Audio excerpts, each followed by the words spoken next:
কলমকে আল্লাহ পাক তাকদির লিখতে বলেছেন, কলম লিখে ফেলেছে।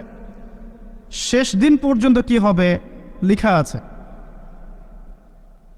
এরপরে আল্লাহ পাক 6 দিনে মহাবিশ্ব সৃষ্টি করেছেন।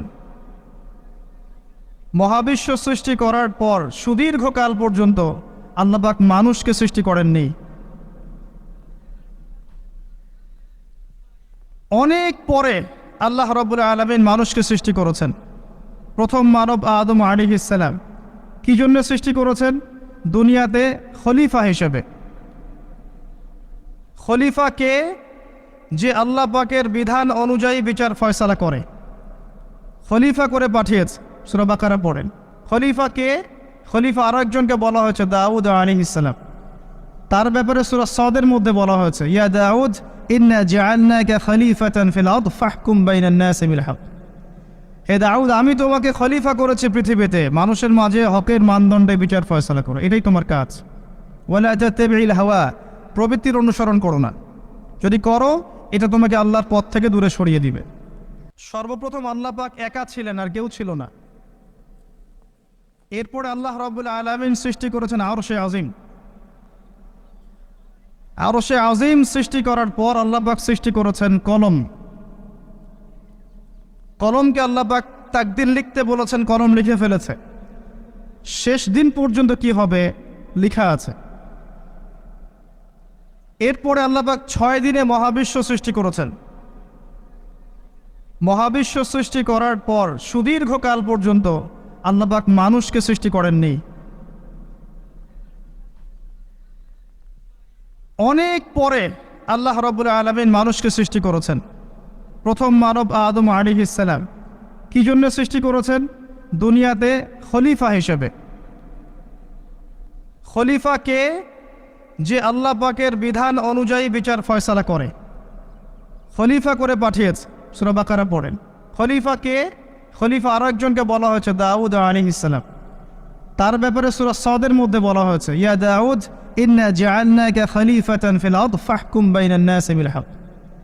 হে দাউদ, আমি তোমাকে খলিফা করেছি পৃথিবীতে, মানুষের মাঝে হকের মানদণ্ডে বিচার ফয়সালা করো, এটাই তোমার কাজ। ওয়ালা তাতাবিল হাওয়া, প্রবৃত্তির অনুসরণ করো না। যদি করো এটা তোমাকে আল্লাহর পথ থেকে দূরে সরিয়ে দিবে। নিশ্চয়ই যারা নিজেদের প্রবৃত্তির অনুসরণ করেছে তাদেরকে আল্লাহ পাক সরল পথ থেকে বিচ্যুত করে দিয়েছেন, এবং তাদের জন্য কিয়ামতের মাঠে ভয়ঙ্কর শাস্তি অপেক্ষা করছে। দাউদ আলাইহিস সালামকেও আল্লাহ পাক খলিফা বলেছেন। খলিফার ফাংশন হচ্ছে আল্লাহ পাকের ওহী, এই হক এর মানদণ্ডে মানুষের মাঝখানে বিচার ফয়সালা করবে। যে ব্যক্তি এটা করবে সে ব্যক্তি আল্লাহর খলিফা, এবং সে আরশের ছায়া ছায়া পাবে ইনশাআল্লাহ। যে করবে না সে আল্লাহর খলিফা নয়, বরং সে শয়তানের খলিফা।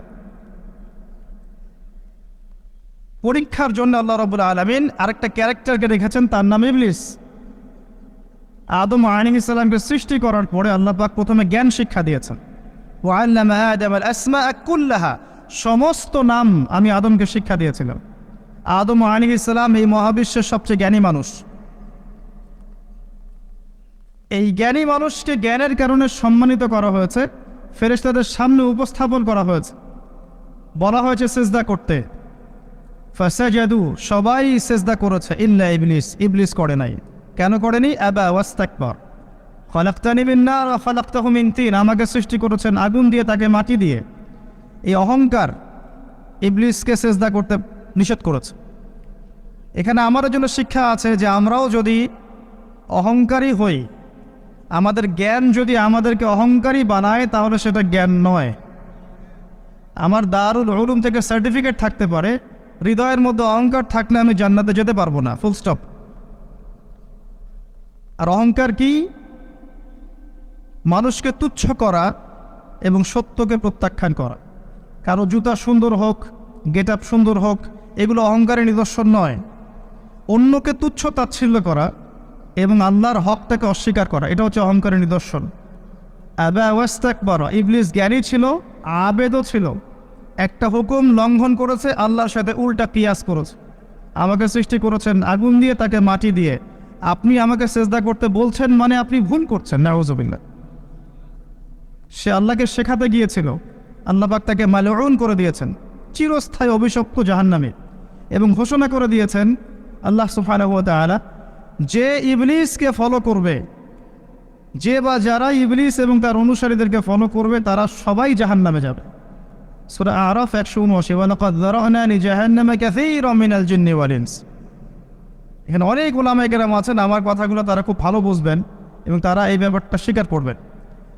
সহিহ বুখারীতে 4 বার একটা হাদিস এসেছে, আদম আলাইহিস সালামকে ডেকে বলা হবে তোমার সন্তানদের মধ্য থেকে জাহান্নামীদেরকে আলাদা করে দাও। তিনি জিজ্ঞাসা করবেন কতজন? আল্লাহ বলবেন প্রতি 1999 জন। প্রতি 1999 জন। ইভেন আমাদের নবী মুহাম্মদ সাল্লাল্লাহু আলাইহি ওয়াসাল্লামও বলেছেন যে ইন্না বানি ইসরাঈলা তাফাররাকাত আলা 72 মিল্লা ওয়া তাফতারিকু উম্মতি আলা 73 মিল্লা কুল্লুহুম ফিন নার ইল্লা মিল্লাতান ওয়াহিদা। বানি ইসরাঈল 72 দলে বিভক্ত ছিল, এই উম্মাহ 73 দলে বিভক্ত হবে। সবাই জাহান্নামে যাচ্ছে একটা দল বাদ দিয়ে। মা আনা আলাইহি ওয়া আসহাবি, আমি যার উপরে আছে, আমার সাহাবীরা যার উপরে আছে। আর ইসলামকে নিয়ে যারা বিভক্তি সৃষ্টি করেছে তারা সবাই এটাই দলিল পেশ করছে যে আমি এবং আমার সাহাবীরা যার উপর আছে। যাই হোক, বুঝলাম ম্যাক্সিমাম মানুষ জাহান্নামে যাবে, তবে জান্নাতীদের মধ্যে এই উম্মতের সংখ্যা বেশি হবে। সুবহানাল্লাহ, এটা সুসংবাদ। আল্লাহ পাক সূরা নিসার মধ্যে বলেছেন ইন্নাল্লাহা লা ইয়াগফিরু আন ইউশরাকা বিহি ওয়া ইয়াগফিরু মা দুনা যালিকা লিমান ইয়াশা। আয়াতটা খুব ভালো করে বোঝেন। আল্লাহ পাক বলেছেন নিশ্চয় আল্লাহ পাক শিরকের গুনাহ ছাড়া বাকি সমস্ত গুনাহ যাকে ইচ্ছা ক্ষমা করতে পারেন। আল্লাহ পাক শিরকের গুনাহ ছাড়া যে কোনো গুনাহ যাকে ইচ্ছা মাফ করতে পারেন। মেরাজের রাতেও আল্লাহ পাক ওয়াদা দিয়েছেন তোমার উম্মতের মধ্যে কেউ যদি শিরক না করে মারা যায়, সে অন্য যে কোনো বড় অপরাধ করুক না কেন, আমি তা ক্ষমা করতে পারি। তারপরেও কেন 1999 জন মানুষ জাহান্নামে যাবে? উত্তরটা খুব সহজ, উত্তরটা খুবই সহজ। এটার জন্য আপনাকে পিএইচডি করতে হবে না। তাদের আমল নামে একটা পাপ থাকবে, তার নাম শিরক। তার মানে এমন একটা সময়ে যদি আমরা বাস করি, ধরে নেন আমরা এমন একটা সময় যদি বাস করি যে সময়ের প্রতিটা ডিপার্টমেন্টের শিরক আছে, ওয়ার্ল্ড অ্যাফেয়ার্স হোক, পলিটিক্স হোক, ইকোনমিক্স হোক, এডুকেশন হোক, বা সোশ্যালিজম হোক বা কালচার, প্রতিটা সেক্টরে যদি শিরক থাকে আর আমরা যদি সেই সময়ে বাস করি, বুঝতে হবে আমরা ক্ষতির মধ্যে আছি। কথা কি বোঝা যায়? শিরক না থাকলে আল্লাহ পাক যে কোনো গুনাহ মাফ করতে পারেন, আল্লাহ ওয়াদা দিয়েছেন। তারপরেও ম্যাক্সিমাম মানুষ জাহান্নামে যাচ্ছে, তার মানে আমল নামে একটা পাপ থাকবে, তার নাম শিরক। আর আপনি যদি এমন যুগে বাস করেন যে যুগের প্রতিটা ডিপার্টমেন্টে শিরক আছে, তাহলে আপনি একটা গ্রেট ডেঞ্জারের মধ্যে আছেন। আপনি আমি একটা ভয়ঙ্কর কঠিন সময় পার করছি। এখন আপনার দু চোখ দিয়ে দেখা দরকার খিদির আলাইহিস সালামের মতো, যেটা মুসা আলাইহিস সালাম বুঝতে পারছেন না কেন নৌকা ফুটা করা হচ্ছে, কেন বাচ্চাটাকে হত্যা করা হচ্ছে, আর কেন দেয়াল নির্মাণ করা হচ্ছে। কিন্তু খিদির আলাইহিস সালাম আল্লাহর নূর দিয়ে দেখছেন, তিনি বুঝতে পারছেন। যদি খিদির আলাইহিস সালামের মতো আপনি দূরদর্শী সম্পন্ন হতে পারেন বা আমি হতে পারি, তাহলে আমরা ধরতে পারবো যে হ্যাঁ, এখনকার প্রতিটা ডিপার্টমেন্টের মধ্যে শিরক আছে, আর আমরা সেই যুগে বাস করছি। তারপরেও আমাদের ওঠা বসা চলাফেরা দেখলে মনে হয় আমরা জান্নাতের সার্টিফিকেট পেয়ে গেছি। কারো কারো মনোভাব এমন, জান্নাত আমি জান্নাতের ডিলার, তোমার লিজ লাগলে নিয়ে যাও। অনেকে ভাবখানে এমন। আসেন প্রসঙ্গে আসি। ইবলিস সেজদা করে নাই, আর আদম আলাইহিস সালামকে সম্মানিত করা হয়েছে শুধুমাত্র জ্ঞানের কারণে, দৈহিক গঠনের কারণে নয়। এই উম্মার এখন সবচেয়ে বড় সমস্যা হচ্ছে জ্ঞান শূন্যতা, এবং জ্ঞানী মানুষদের দিন দিন মৃত্যু হচ্ছে। এটা শেষ জামানার আলামত। আলেমদের সংখ্যা দিন দিন কমতে থাকবে, আমার মতো মানুষকে বসে কথা বলতে হবে, আর যার ছবি তোলার জন্য আপনি ব্যস্ত হয়ে যাচ্ছেন। এটা শেষ জামানার সাইন যে আলেমদের সংখ্যা দিন দিন কমতে থাকবে এবং জাহেলদের সংখ্যা বাড়তে থাকবে। মানুষ অগণিত জাহেলের দাসত্ব শুরু করবে, তাদেরকে আলেমের আসনে নিয়ে আসবে, তাদের কাছে ফতোয়া চাবে, তারা নিজেরাও ভুল পথে যাবে, মানুষকেও ভুল পথে নিয়ে যাবে। নিজেকেতেই বুঝি, মানুষের দিকে আঙ্গুল তোলার প্রয়োজন নাই। আল্লামা তাকী উসমানী হিদায়াত বারাকাতুহু একটা বই লিখেছেন, তাজকিয়া ও আত্মশুদ্ধি, বইটা পড়বেন সবাই। একটা মাত্র আয়াতকে কেন্দ্র করে লিখেছেন, ইয়া আইয়ুহাল্লাযীনা আমানু আলাইকুম আনফুসাকুম লা ইয়াদুররুকুম মান দাল্লা ইন ইহতাদাইতুম ইলাল্লাহি মারজিউকুম জামিআন ফায়ুনাব্বিউকুম বিমা কুনতুম তা'মালুন। হে মুমিনগণ, তোমরা আগে নিজের নফস ঠিক করো, আত্মশুদ্ধিতে আসো, নিজের দিকে দেখো, মানুষের দিকে পরে দেখো। আমি নিজের দিকে দেখেই বলছি, যদি আমাকে এভাবে কথা বলতে হয় তাহলে উম্মার কি দুরবস্থা আমি তো নিজেই বুঝতে পারছি। কয়টা যুব সমাজের মধ্যে ছেলে পাবেন যারা এখন আলেম হতে চায়, বড় আলেম হতে চায়, যে কোরআন সুন্নাহকে নিয়ে আমি গবেষণা করব এবং অন্যান্য উপকারী জ্ঞানগুলো শিখব, দুনিয়ার ফিকির করব না, আমি দিনের পতাকা হাতে নিয়ে আল্লাহর পথে দাওয়াত দিব। কয়জন যুব সমাজ চিন্তা করে? ফিকির পড়ে আছে, একটা মেয়েকে বিয়ে করবে, একটা চাকরি, একটা বাড়ি পড়তে হবে, একটু জমি কিনতে হবে, একটা জায়গা জমি করতে হবে, একটা পলিটিক্যাল স্ট্যাটাস দরকার, শেষ বয়সে আমার সন্তান আমাকে দেখবে না আবার ইত্যাদি ইত্যাদি। কে ফিকির করছে উম্মা নিয়ে? চোরা বাড়িতে ডুবছে উম্মা, আর গা ঝাঁকা দিচ্ছে যে আমাকে কেউ বের করো, আমাকে কেউ বের করো। আশপাশের মানুষগুলো বলছে নড়াচড়া করেন না, নড়াচড়া করলে আরও ডুবে যাবে। আসেন মূল জায়গায় আসি। জ্ঞানের কারণে আমরা সম্মানিত হয়েছি। এখন এই জ্ঞান চর্চার দিকে প্রথমে মনোনিবেশ করেন, এটা প্রথম নসিহত। প্রচুর পড়াশোনা করতে হবে আমাদেরকে। একদিনের প্রটেস্ট্যান্ট ভার্সনে মুসলিম হলে চলবে না, প্রচুর পড়াশোনা করতে হবে। এখন জ্ঞানতাত্ত্বিকভাবে আমরা অনেক পিছনে পড়ে গেছি, প্রচুর পড়াশোনা করতে হবে, এখনো কিছুই জানি না। যত দিন যাবে, যত আপনি পড়বেন এবং আল্লাহওয়ালা মানুষের সহবতে যাবেন, আপনি ফিল করবেন আপনি কিছুই জানেন। আর যত কম পড়বেন, ছোটি ছোটি বই পড়বেন আর মুফতি হয়ে যাবেন, মনে হবে আমি অনেক জানি। ওই আলেমের ওইটা ঠিক নাই, ওই আলেমের ওইটা ঠিক নাই, ওই দলের অমুক ঠিক নাই, মানে সমালোচনার নোবেল দেওয়া দরকার একে সমালোচনায়। যত কম জানবেন মনে হবে আমি অনেক জানি। যত জ্ঞানী মানুষদের কাছে যাবেন, বসবেন, মোসাফা করবেন, চিন্তাভাবনা শেয়ার করবেন, বুঝবেন যে আপনি কিছু জানেন। যত দিন যায় আমি এটাই ফিল করি যে কিছুই তো জানি না। কত কি জানার বাকি আছে, কত কি পড়ার বাকি আছে, এগুলো কবে শেষ করব? জ্ঞান ছাড়া এই যুগে আপনি চলতে পারবেন না। শুধু একমুখী জ্ঞান নয়, আপনাকে পুরো কনস্ট্রাকটিভ সিলেবাসে পড়তে হবে। একজন ইমাম তিনি জানবেন অর্থনীতি কী জিনিস, পলিটিক্যাল সায়েন্স কী জিনিস, জিওপলিটিক্স কী জিনিস, ভূগোল কি, ইতিহাস কি, ইমামকে জানতে হবে। একজন ডক্টরকে জানতে হবে কোরআন কেমন করে পড়তে হয়, প্রয়োজনে হাদিসের ইবারত কেমন করে পড়তে হয়, ফরজ ওয়াজিব সুন্নাত মুস্তাহাব কোনটা কি, ফিকহের মৌলিক বিষয়গুলো কি, আকীদা কি জিনিস, সুন্নত কি, শিরক কি, তাওহীদ কি, বেদাত কি, একজন ডক্টরকেও জানতে হবে। তখন হবে পুরো সামগ্রিক সিলেবাসে পড়াশোনা, আদারওয়াইজ হবে না।